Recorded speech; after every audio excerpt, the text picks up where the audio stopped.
হাঁসটি আর্মিতে ট্রেনিং নেওয়ার জন্য আর্মির চেক আপ বক্সে চলে আসে। আর্মির চেক আপ ম্যানেরা হাঁসটিকে চেক করতে থাকে নিখুঁত ভাবে। আমি তোর সিলমাইরা দিমু।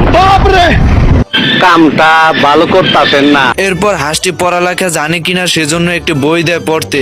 সরাইয়া ব দয়স্ক দু ল আব্দুল। এরপর অ্যালার্মের রিংটোন শুনিয়ে দেয় যাতে সকালে উঠতে দেরি না হয়। এবার মাথা চেকিং এর পালা। আরে এর মাথায় তো কিছুই নেই গাইস, কারণ কান দিয়ে লাইট মারার সাথে সাথে নাক দিয়ে আলো বের হয়ে গেল। তার মানে এর বুদ্ধি সব পুটকিতে। আচ্ছা গাইস, শেষমেশ হাঁসটি সেনাবাহিনীর পরিবর্তে গোবর বাহিনী হয়ে গেল।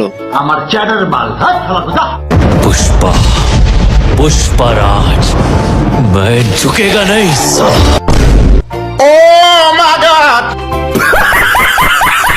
হাঁসটি ট্রেনিং করার জন্য তার সেনা সদস্যদের সাথে মাঠে চলে আসে। মাং মাং কোটাই কোনটাই রে।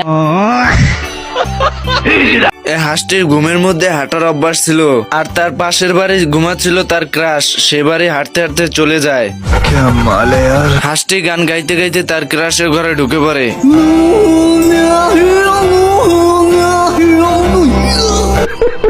নারীর প্রতি একটা সম্মান, মাদার ইজ ডেমোক্রেসি।